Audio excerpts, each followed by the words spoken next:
Subscribe कीजिए हमारे channel नूर रज़ा को और बेल आइकन को प्रेस कीजिए, जिससे आपको हमारी न्यू वीडियो की नोटिफिकेशन मिलती रहे। माँ बाप बच्चों को सिखाते हैं झूठ बोलना। कोई बाहर खड़ा है, फलां है घर में, का कह दो नहीं है, का कह दो नहीं है।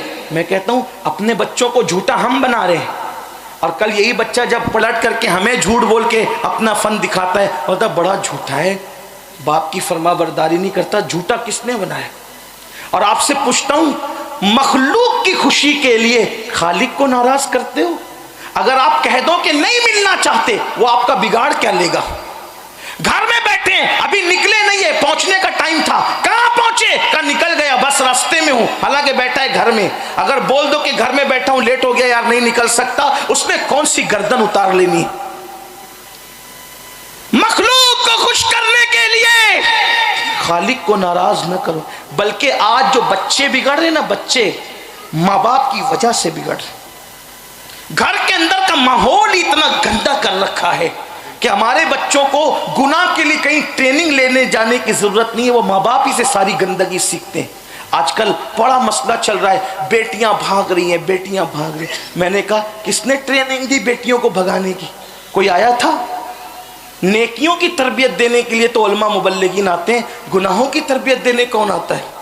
ये सब घर का माहौल है। आज कहते हैं बेटियां भाग रही, जिम्मेदार कौन है? माँ बाप है। जब माँ अपनी बेटी को अपने बाजू में लेकर के सीरियल देखेगी और हीरो हीरोइन के भागने के मनाजिर माँ दिखाएगी, तो बेटी ने करना क्या है?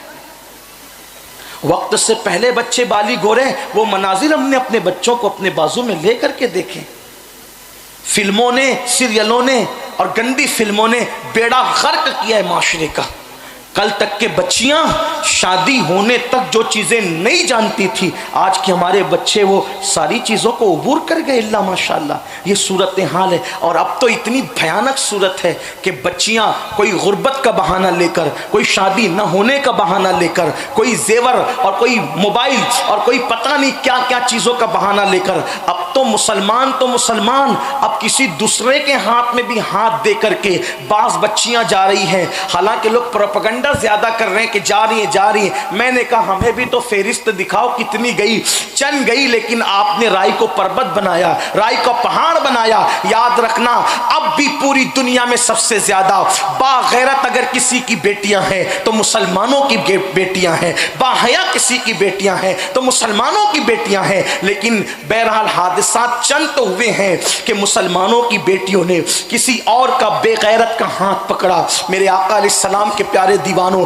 ये क्यों हुआ? घर के अंदर फिल्म का माहौल, घर के अंदर जो वो मगरिब का माहौल, घर के अंदर उरियानियत का माहौल, घर के अंदर बेपर्दगी का माहौल। हैरत है, आज एक भाई अपनी बहन को बेपर्दा लेकर के चला जाता है बाहर, एक बाप अपनी बेटी को बेपर्दा लेके घूमता है, एक शौहर अपनी बीवी को बेपर्दा लेके घूमता है। बागों की सैर बेपर्दा हो रही है, पहाड़ों की सैर बेपर्दा हो रही है। सुन लो, अल्लाह अकबर, मेरे आका, हम सब के आका गैबदा नबी सल्लल्लाहु अलैहि वसल्लम ने फरमाया, जन्नत के दरवाजे पर यह इबारत लिखी हुई है कि अल्लाह ने जन्नत दय्यूसों के लिए हराम कर रखी है।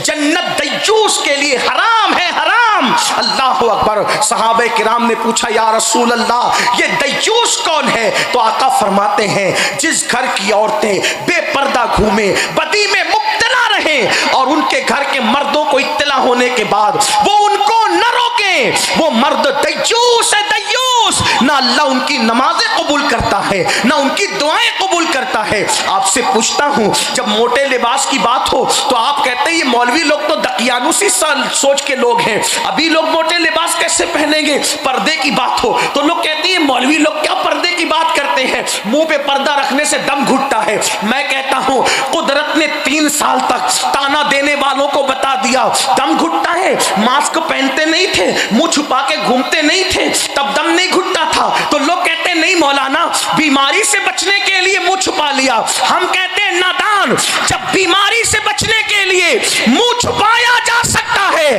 तो अल्लाह के अज़ाब से बचने के लिए बेटियों को पर्दे में क्यों नहीं रखा जा सकता? कुछ ये बीमारी और कहा वो अल्लाह का दर्दनाक अज़ाब। इसलिए याद रखना, हमने अपनी बेटियों को आवारा खुद किया है। हमने सैयदा फातिमा ज़हरा, उम्मुल मोमिनीन खदीजतुल कुबरा, हजरत उम्मुल मोमिनीन आयशा आयशा सिद्दीका, इनकी जिंदगी बच्चियों को बताई नहीं, हमारी बच्चियां जानती नहीं है। अल्लाह अकबर। अगर कोई खातून ये कहकर कि गुर्बत की वजह से मैंने किसी का हाथ पकड़ लिया, तो मैं आपको बताना ये चाहता हूँ, ऐ मेरे आका सल्लल्लाहु अलैहि वसल्लम के दीवानों, अल्लाह अकबर, अगर मेरे नबी की शहजादी तैयबा, ताहिरा, आबिदा, साहिदा, राकिया, साजिदा, नकिया, तकिया, ज़किया, उम्मे अबीहा, उम्मुल हसनैन, मखदूमा कायनात, मलका फिरदौस बरी सैयदा फातिमतुज़ ज़हरा अगर चाहती तो रोजाना नया लिबास पहन सकती थी, रोजाना जन्नत का खाना आ सकता था। खुदा ने उनके बाबा को इतना इख्तियार दिया था, वो लोग चाहते तो रोज जन्नत का खाना खाते। लेकिन आप जानते हैं एक महीने तक सैयदा फातिमा के घर में ऐसे भी हालात गुजरे कि महीना भर तक सैयदा फातिमा के घर का चूल्हा नहीं जलता था। और अल्लाह अल्लाह, जब चूल्हा जलता भी था तो आटा खुद ही पीसती थी, पानी खुद ही भरती थी। मौलाए कायनात सैयदना अली के मुर्तज़ा कर्रमल्लाहु ताला वजहुल करीम फरमाते हैं, चक्की चलाने की वजह से फातिमतुज़ ज़हरा के हाथों में गट्टे पड़ गए थे और पानी का मशकीज़ा उठाने की वजह से सैयदा फातिमतुज़ ज़हरा की पुश्त पर मशकीज़े का निशान पड़ गया था। आप जानते हैं मेरे नबी की शहजादी, हम सबके आका और मौला मुस्तफ़ा जान रहमत की सबसे चहीती बेटी सैयदा फातिमा ने एक दिन वो भी देखा कि उनके दुपट्टे में जब पेवन लगाने की बारी आई तो घर में पेवन लगाने के लिए पेवन का कपड़ा भी मौजूद न था। तो सैयदा फातिमतुज़ ज़हरा ने जब पेवन का कपड़ा भी न मिला तो ऊंट के चमड़े का पेवन अपने दुपट्टे में लगाया। अल्लाह अकबर। आज जो लोग दुनिया में भीख मांगते हैं उनकी बेटियों के दुपट्टों में भी चमड़े का पेवन नहीं है, लेकिन मालिक जन्नत, मालिक कौसर, मालिक कौनैन की शहजादी, उनके दुपट्टे में एक पेवन ऊंट के चमड़े का है। आखिर पूछना चाहता हूं, ये फक्र व फाका की जिंदगी क्यों थी? उसकी वजह सैयदा फातिमा और नबी के घर वालों ने इस शान की ज़िंदगी को गुजार कर हमारी गुर्बत पर अपनी सुन्नत का पर्दा डाल दिया है कि अगर किसी के घर में महीने भर चूल्हा नहीं जलेगा तो कोई ये नहीं कहेगा कि इसके घर में चूल्हा नहीं जलता ये निकम्मा है, बल्कि जिसके घर में चूल्हा नहीं जलेगा वो फ़ख्र से कह सके कि आज मैंने अपने नबी की सुन्नत पर और आले नबी की सुन्नत पर अमल किया है। अगर किसी की बेटी के दुपट्टे में पेवन होगा तो लोग उसकी गुर्बत का मजाक न उड़ा सकेंगे, बल्कि उस गुर्बत पर अल्लाह अकबर नबी और आले नबी ने अपनी सुन्नत का पर्दा डाल दिया है। अगर पेवन में किसी की बेटी जाएगी तो लोग ये न कहेंगे कि इसकी बेटी के पास कपड़े नहीं है, बल्कि लोग ये कहेंगे देखो इस सदी में भी कोई सैयदा की सुन्नत पर अमल करने वाला मौजूद है। अल्लाह अकबर। जानते हैं क्या हुआ? जब सैयदा फातिमतुज़ ज़हरा के दुपट्टे पर चमड़े का पेवन लगा तो मेरे आका आए और आकर अपनी बेटी के दुपट्टे पर जब चमड़े का पेवन देखा तो अल्लाह के रसूल सैयदुस साबिरीन सैयदुस शाकिरीन मुस्तफ़ा जान रहमत ने बेटी के सर पे जब चमड़े का पेवन वाला दुपट्टा देखा तो आंखों में आंसू आ गए। आका रो पड़े। अल्लाह अल्लाह। माँ मेरे आका रोए तो मौलाए कायनात भी रो पड़े, सैयदा फातिमा भी रो पड़ी। उस वक्त मेरे आका ने अपनी बेटी को ये कह के तसल्ली दी, ऐ फातिमा रो ना, रोने की जरूरत नहीं मेरी बेटी। क्या तुम इस बात पे खुश नहीं हो कि दुनिया वालों के लिए दुनिया की नेमतें हैं और मोहम्मद और आले मोहम्मद के लिए आखिरत की नेमतें हैं। मैं पूछना चाहता हूँ, अगर बेटियों को ये वाकयात याद कराए जाते कि नबी की शहजादी के घर में एक महीने तक चूल्हा नहीं जला और रसूलुल्लाह के घर में एक महीने तक चूल्हा नहीं जला, तो कनात पसंदी का जज्बा हमारी बच्चियों के दिल में भी पैदा होता। बल्कि एक वाकया मुझे याद आया, अक्सर सीरत निगारों ने इसको लिखा है, तवज्जो से सुने। हुजूर के घर का क्या हाल था। आज तो मोबाइल की लालच पे कोई भी बेटी को ले जाए साथ में, जेवर की लालच पे कोई भी ले जाए बेटी को साथ में। इतनी आवारगी, नफ्स की प्यास और ख्वाहिशात इतनी बढ़ा ली गई है कि जिसकी कोई हद नहीं। रोटी दो जो चाहे ले लो, कपड़ा दो जो चाहे ले लो, मकान की लालच दो जो चाहे ले लो, लेकिन आओ कैसा कैसा गुजारा किया, कैसी ज़िंदगी गुजारी आले नबी, असहाबे नबी और ख़ुद मुस्तफ़ा जान रहमत। एक मरतबा दोपहर का वक्त, चिलचिलाती दोपहर की धूप, उस चिलचिलाती धूप में अल्लाह के रसूल अलैहिस्सलाम अपने घर से निकले बाहर चिलचिलाती हुई धूप में, तो देखा दोनों यार, दोनों वज़ीर सिद्दीक़ अकबर और फ़ारूक़ आज़म खड़े एक दूसरे से बातें कर रहे। आका ने दोनों को सलाम किया और सलाम करने के बाद दोनों यारों से पूछा, इतनी दोपहर की चिलचिलाती धूप में तुम दोनों क्या कर रहे हो? सिद्दीक़ अकबर फ़ारूक़ आज़म ने की, आका हमारे घर में कहीं दिन का फाका है, अब भूख बर्दाश्त के बाहर है। या रसूलल्लाह, भूख बर्दाश्त के बाहर है, अब भूख बर्दाश्त नहीं होती, इसलिए हमने सोचा कि किसी के घर जाएं और जा कर के वहाँ खाना खा लें ताकि अब बर्दाश्त न होने वाली भूख का ख़ात्मा कर दें। लेकिन फिर दोनों ने कहा, आका हमारे माँ बाप आप पे कुर्बान। या रसूलल्लाह, इतनी चिलचिलाती धूप में तो आप भी घर से बाहर नहीं निकलते धूप के वक्त, आप धूप के वक्त तो क्यों बाहर निकले? तो मेरे आका ने फरमाया, मेरे घर में 1 महीने से चूल्हा नहीं जला। एक बार दुरूद पढ़ लें, माफ़ कीजिएगा।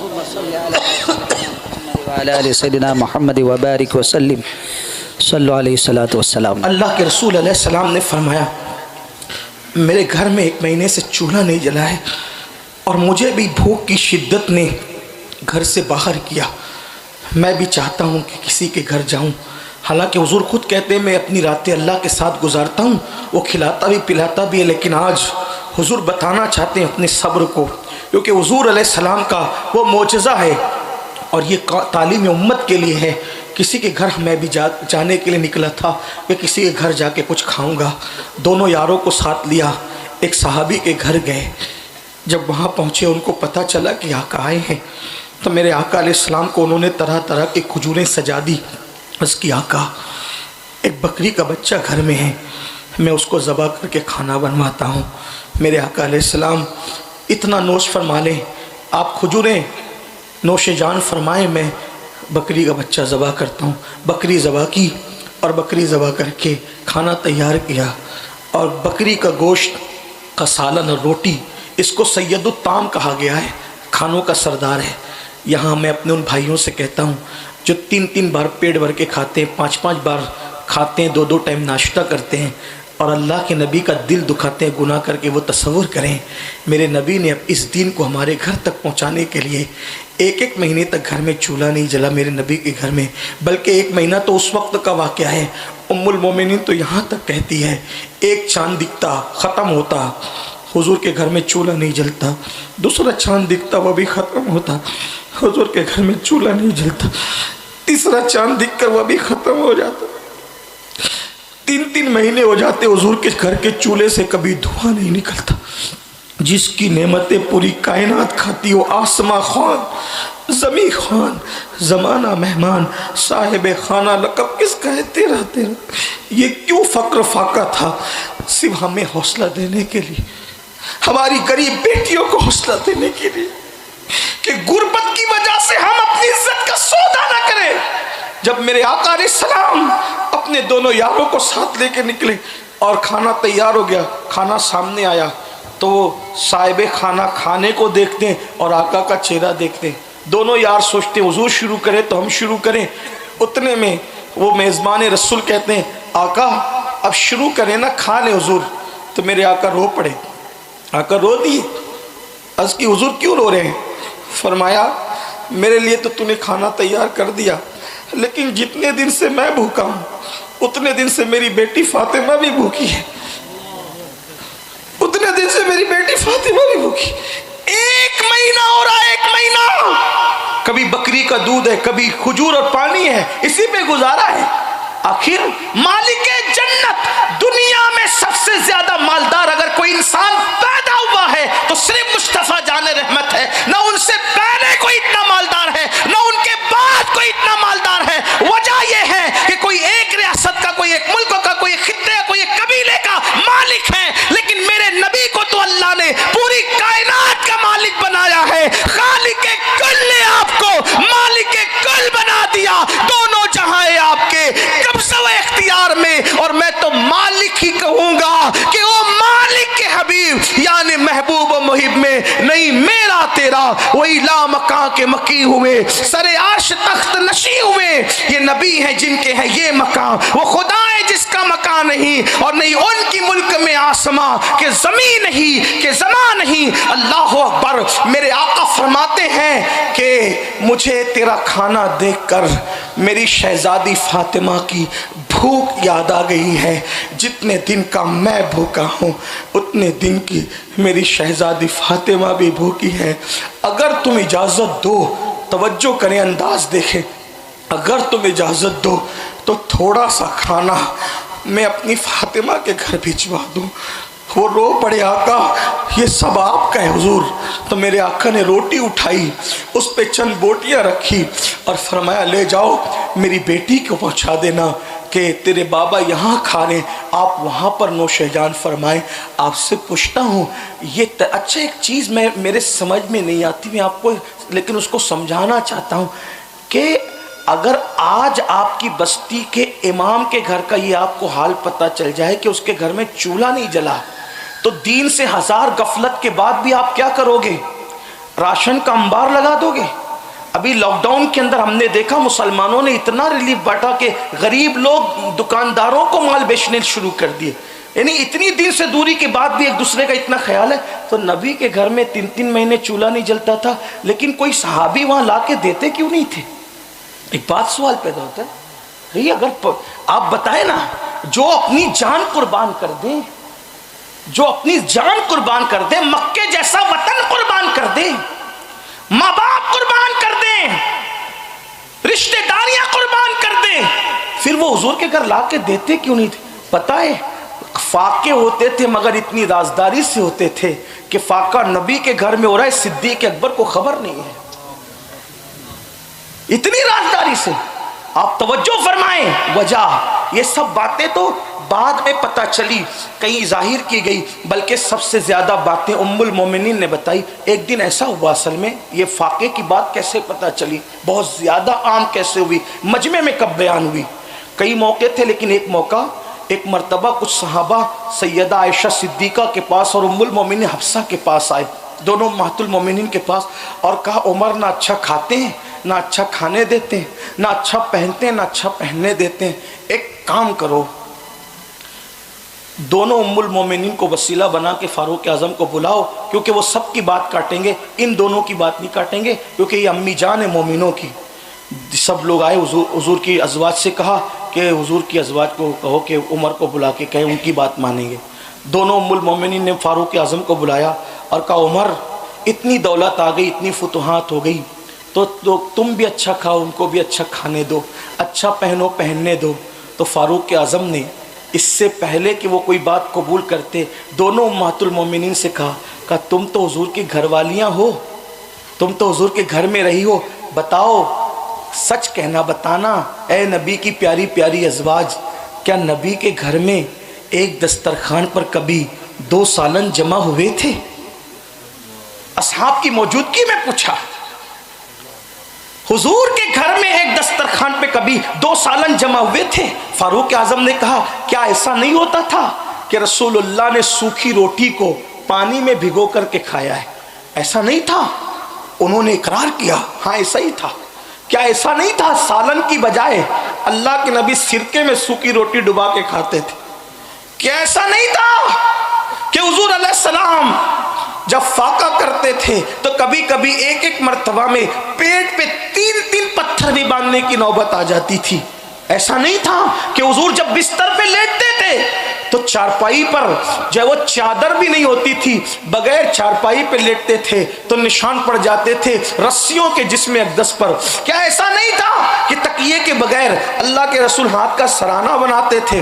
क्या ऐसा नहीं था कि हुजूर दूध पर गुजारा कर लेते थे? क्या ऐसा नहीं था? जब फारूक आजम ने गिनाना शुरू किया तो सब वो मजमे वाले रोने लगे और उम्महातुल मोमिनीन भी कहने लगी ऐसा ही था, ऐसा ही था, ऐसा ही था। तो फारूक आजम ने कहा जब मेरी जान, मेरे ईमान की जान मोहम्मदुर रसूलुल्लाह ने इस शान से गुजारा किया है, तब आप ही लोग मुझे मशवरा देते हो कि मैं उनके रास्ते से हट जाऊं, उनके तरीक से हट जाऊं, उनकी सुन्नत से हट जाऊं? तब लोगों को पता चला कि हम तो उमर को समझाने आए थे, लेकिन फारूक आज़म ने लोगों को वो समझाया कि लोगों की चीखें निकल गई। लेकिन ये सब कुछ हमारी तालीम के लिए था, हमारी तरबियत के लिए था। अफसोस हमने नबी की मिलाद तो मनाई, लेकिन रसूलुल्लाह के उसमें को इख्तियार नहीं किया।